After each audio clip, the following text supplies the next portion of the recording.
ناظرین گرامی، کیا آپ کو معلوم ہے کہ قرآن مجید کی ایک چھوٹی سی سورت کو پڑھنے کے بعد آپ کتنا ثواب حاصل کر سکتے ہیں؟ اور اس سورت کو پڑھنے کی فضیلت مختلف احادیث کے ذریعے ہمیں معلوم ہوتی ہے۔ وہ سورت یہ ہے، قل هو اللہ احد اللہ الصمد لم یلد ولم یولد ولم یکن لہ کفوا احد۔ اس سورت کا ترجمہ اگر آپ کو بتایا جائے تو وہ کچھ اس طرح سے ہے، کہو کہ وہ اللہ ایک ہے، اللہ بے نیاز ہے، نہ کسی کا باپ ہے اور نہ کسی کا بیٹا اور نہ کوئی اس کا ہمسر ہے۔ دوستو، اس سورت کی فضیلت بہت زیادہ ہے، اس کی تلاوت کر کے ہمیں بہت زیادہ ثواب ملتا ہے۔ ام المومنین حضرت عائشہ صدیقہ رضی اللہ عنہا بیان کرتی ہیں کہ رسول اکرم صلی اللہ علیہ وآلہ وسلم نے ایک شخص کو لشکر کا سردار بنا کر بھیجا۔ وہ نماز میں یعنی ہر رکعت میں اپنی قرات قل اللہ احد پر ختم کرتا۔ جب لشکر والے لوٹ کر مدینہ میں آئے تو انہوں نے رسول اکرم صلی اللہ علیہ وآلہ وسلم سے اس کا ذکر کیا۔ آپ صلی اللہ علیہ وآلہ وسلم نے فرمایا، اس سے پوچھو کہ وہ ایسا کیوں کرتا ہے۔ لوگوں نے جب اس سے پوچھا تو وہ کہنے لگا، اس صورت میں اللہ تعالیٰ کی صفتیں مذکور ہیں، مجھے اس کا پڑھنا اچھا لگتا ہے۔ رسول اکرم صلی اللہ علیہ وآلہ وسلم نے جب یہ سنا تو فرمایا، اس سے کہو کہ اللہ تجھ سے محبت کرتا ہے۔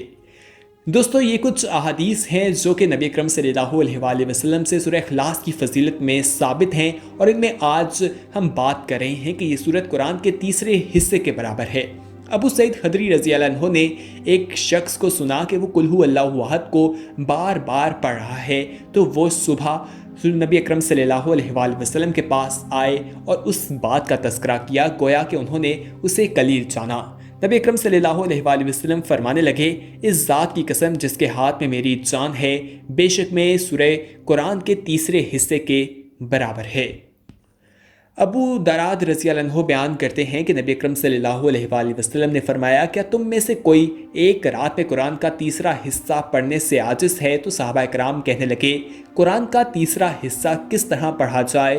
تو نبی اکرم صلی اللہ علیہ وآلہ وسلم نے فرمایا، قل هو اللہ احد قرآن کے تیسرے حصے کے برابر ہے۔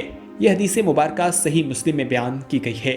اسی طرح حضرت ابو ہریرہ رضی اللہ عنہ بیان کرتے ہیں کہ نبی اکرم صلی اللہ علیہ وآلہ وسلم نے فرمایا، جمع ہو جاؤ کیونکہ میں تم پر قرآن کا تیسرا حصہ پڑھوں گا۔ تو جمع ہوا، وہ ہو گیا۔ پھر نبی اکرم صلی اللہ علیہ وآلہ وسلم تشریف لائے اور قل هو اللہ احد پڑھی اور پھر چلے گئے۔ تو ہم ایک دوسرے کو کہنے لگے کہ آسمان سے کوئی خبر آئی ہے جس کی بنا پر آپ اندر چلے گئے ہیں۔ پھر نبی اکرم صلی اللہ علیہ وآلہ وسلم باہر تشریف لائے اور فرمایا کہ میں نے تمہیں کہا تھا کہ میں تم پر قرآن کا تیسرا حصہ پڑھوں گا، خبردار، بے شک یہ قرآن کے تیسرے حصے کے برابر ہے۔ دوستو، یہ صحیح مسلم میں بیان کی گئی ہے۔ اسی طرح ہم آپ کو اس سورت کے بارے میں مزید بتائیں گے، لیکن تفصیلات میں جانے سے پہلے ہماری آپ سے التماس ہے کہ اگر آپ نے ابھی تک ہمارا چینل سبسکرائب نہیں کیا تو فوری طور پر سبسکرائب کیجئے، ساتھ ہی بیل آئیکن پر کلک کریں تاکہ مزید آنے والی ویڈیوز کا نوٹیفیکیشن آپ کو وقت پر ملتا رہے۔ اس سورہ مبارکہ کو ایک تہائی قرآن کہا گیا ہے۔ جو شخص 3 بار سورہ اخلاص کی تلاوت کرے گا اسے پورے قرآن کا ثواب ملے گا۔ اللہ تعالیٰ اپنی ذات اور صفات اور اپنی حکمت بھرے کاموں سے اپنے بندوں کو بتاتا رہتا ہے۔ وہ صمد ہے، یعنی ساری کائنات اس کی محتاج ہے اور وہ کسی کا محتاج نہیں ہے۔ قرآن حکیم کی تلاوت باعث برکت اور ثواب ہے۔ نبی اکرم صلی اللہ علیہ وآلہ وسلم نے قرآن حکیم کی بعض صورتوں کے بڑے فضائل بیان فرمائے ہیں، جن کے پڑھنے سے جہاں دنیاوی اور اخروی فوائد حاصل ہوتے ہیں، وہیں روزمرہ زندگی کے امور میں برکت ہوتی ہے۔ ان فضائل کی ایک دوسری حکمت یہ بھی ہے کہ ان میں روزمرہ زندگی گزارنے کا طریقہ اور سلیقہ بھی بتایا گیا ہے۔ انہی صورتوں میں قرآن حکیم کے آخری پارے میں موجود ایک مختصر اور انتہائی آسان سورہ اخلاص ہے۔ سورہ اخلاص بڑی فضیلت کی حامل ہے۔ اسے نبی اکرم صلی اللہ علیہ وآلہ وسلم نے سلسل قرآن یعنی ایک تہائی قرآن قرار دیا ہے اور اسے رات کو پڑھنے کی تاکید فرمائی ہے۔ بعض صحابہ کرام ہر رکعت میں دیگر صورتوں کے ساتھ سورہ اخلاص ضرور پڑھتے تھے، جس پر نبی اکرم صلی اللہ علیہ وآلہ وسلم نے انہیں فرمایا کہ تمہاری اس کے ساتھ محبت تمہیں جنت میں داخل کر دے گی۔ سورہ اخلاص کی شان نزول کے بارے میں حضرت اکرمہ رحمۃ اللہ علیہ سے روایت ہے کہ یہود کہتے تھے کہ ہم حضرت عزیز کو اس لیے پوچھتے ہیں کہ وہ اللہ کے بیٹے ہیں۔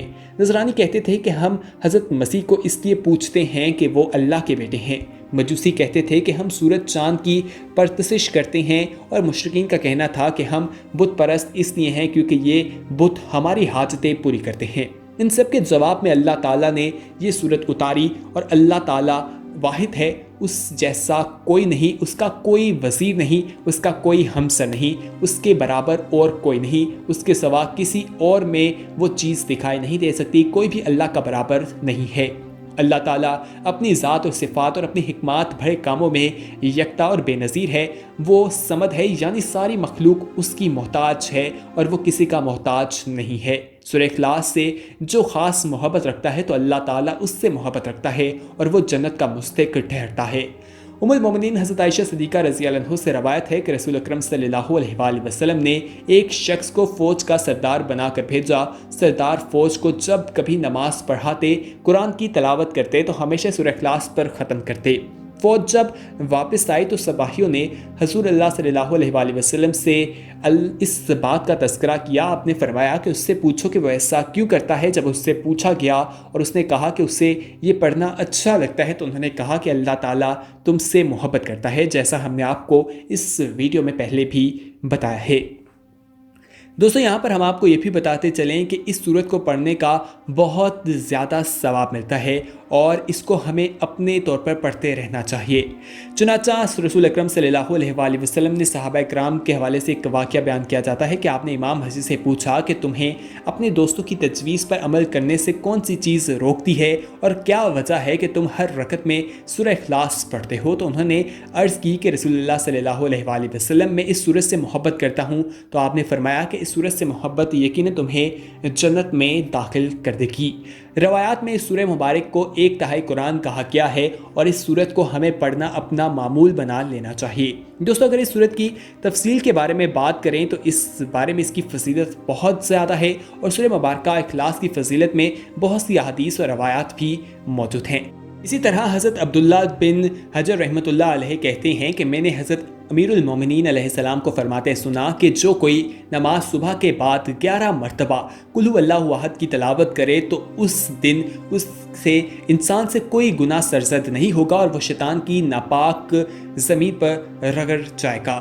اسی طرح امیر المومنین سے مروی ہے کہ جو کوئی ایک بار قل هو اللہ کی تلاوت کرے تو گویا اس نے 1/3 قرآن کی تلاوت کی، اور اگر 2 بار اس سورت کی تلاوت کرے تو گویا اس نے قرآن کے 2/3 کی تلاوت کی، اور جس نے 3 بار اس سورت کی تلاوت کی تو گویا اس نے ختم قرآن کیا۔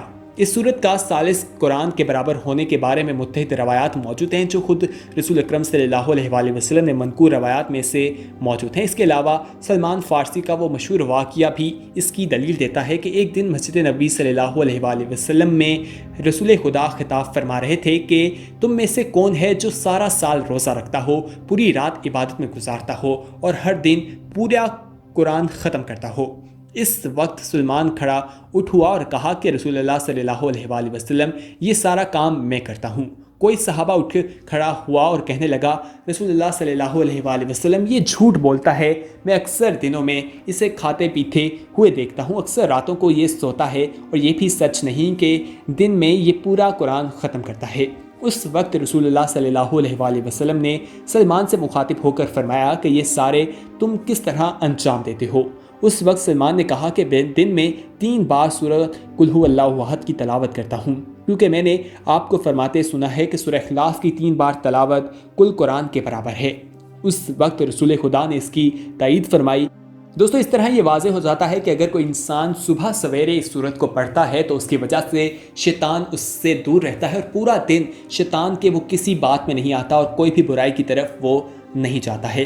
امید ہے کہ آج کی یہ انفارمیٹیو ویڈیو آپ کو پسند آئی ہوگی۔ اس ویڈیو کو اپنے دوستوں کے ساتھ ضرور شیئر کیجیے گا اور اس سورت کو زیادہ سے زیادہ پڑھیں کیونکہ اس کو پڑھنے کا ثواب بہت زیادہ ہے۔ یہ چھوٹی سی سورت ہے اور ہم سبھی کو یاد ہے، ہم سب عام روٹین میں بیٹھ کر بھی اس کی تلاوت کر سکتے ہیں، اس کا ورد کر سکتے ہیں، یہ ہماری مشکلات کو کم کر سکتی ہے۔